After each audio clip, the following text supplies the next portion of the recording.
ouvre un passage à travers la mer. Livre d'Exode, chapitre 13, 14 et 15. Les Israélites virent que les Égyptiens s'étaient mis en route pour les poursuivre et que déjà le Pharaon arrivait. Ils eurent très peur. Ils se mirent à appeler le Seigneur à grands cris et dirent à Moïse: « N'y avait-il pas assez de tombeaux en Égypte? Que nous as-tu fait en nous faisant sortir d'Égypte pour nous emmener mourir dans le désert? » Moïse répondit au peuple: « Ne craignez rien, restez en place, et vous verrez comment le Seigneur interviendra aujourd'hui pour vous sauver. »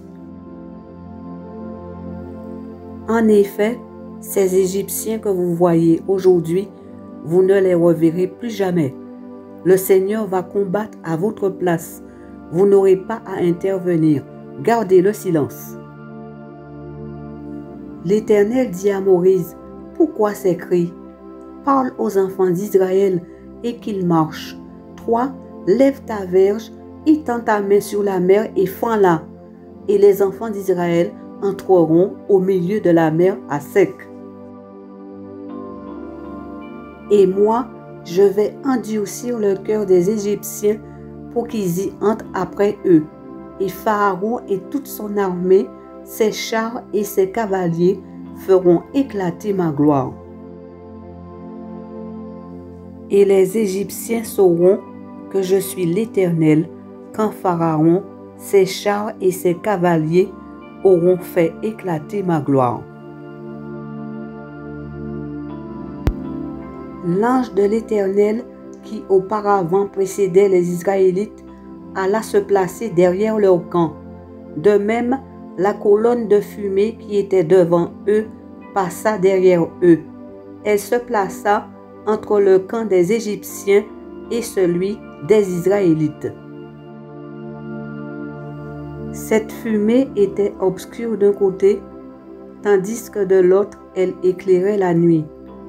Ainsi, les adversaires ne s'approchèrent pas les uns des autres de toute la nuit.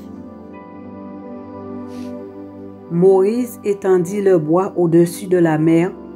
Le Seigneur fit alors souffler un fort vent d'est durant toute la nuit pour refouler la mer et la mettre à sec. Les eaux se séparèrent et les Israélites traversèrent la mer à pied sec. De chaque côté d'eux, l'eau formait comme une muraille. Les Égyptiens les poursuivirent. Tous les chevaux de Pharaon, avec chars et cavaliers, pénétrèrent derrière eux, au milieu de la mer. Vers la fin de la nuit, le Seigneur du milieu de la colonne de feu et de fumée regarda l'armée égyptienne et la désorganisa. Il bloqua les roues des chars qui n'avancèrent plus que difficilement. Alors les Égyptiens s'écrièrent: « Fuyons loin des Israélites, car le Seigneur combat avec eux contre nous. »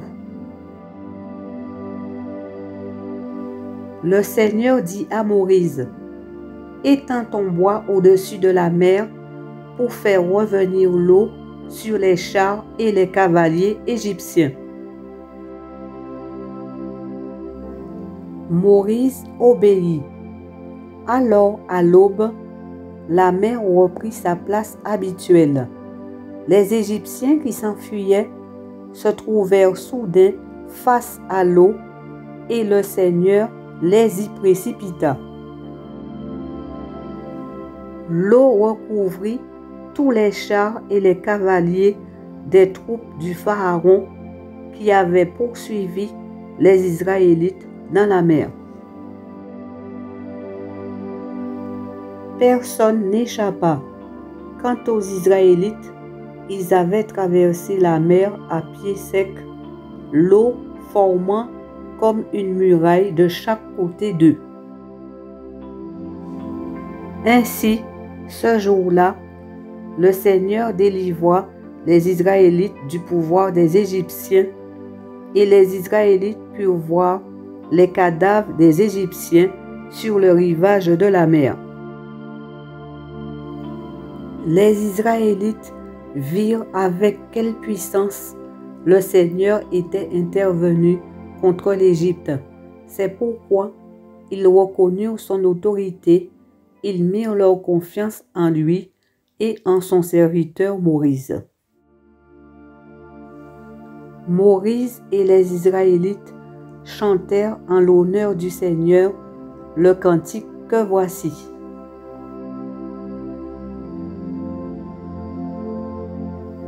Je veux chanter en l'honneur du Seigneur.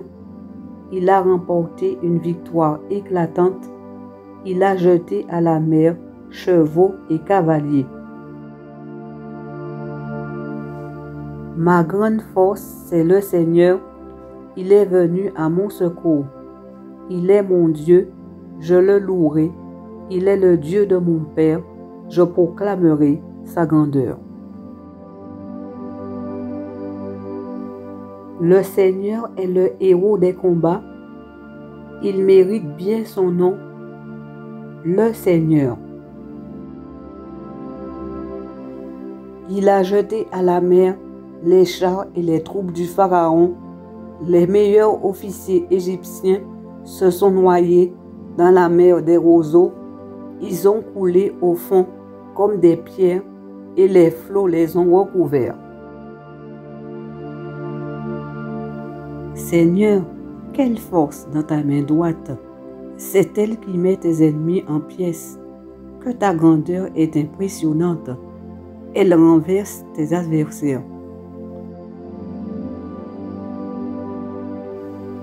Si tu déchaînes le feu de ta colère, ils sont brûlés comme un tas de paille. Sous la violence de ton souffle, les masses d'eau se sont amoncelées. Les vagues se sont dressées comme un mur. Les flots se sont figés au fond de la mer. Nos ennemis avaient dit, nous allons les poursuivre, les rattraper. Nous prendrons notre part du butin, plus que nous n'en désirons. Nous tirerons notre épée, nous remettrons la main sur eux. Mais toi, Seigneur, tu as soufflé, les flots les ont recouverts. Comme un bloc de plomb, ils ont coulé à pic au fond de la mer déchaînée. Seigneur, qui parmi les dieux est comparable à toi? Qui est comme toi, éclatant de sainteté, redoutable, digne d'acclamation, capable d'accomplir des prodiges?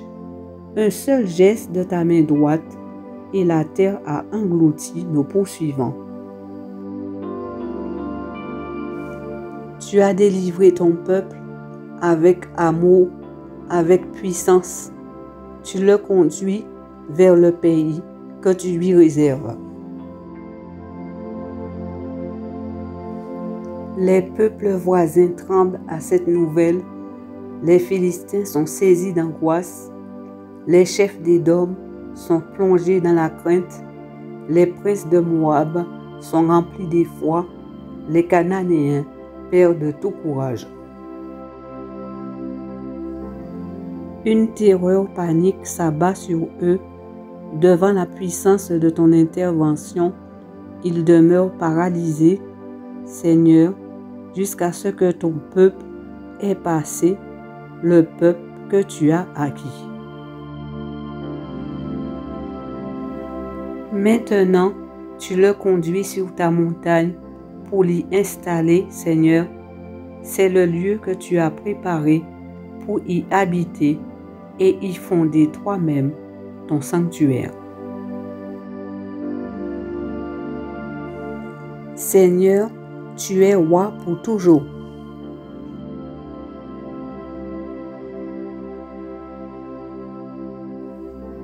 Que votre foi dans le Seigneur soit inébranlable jour après jour.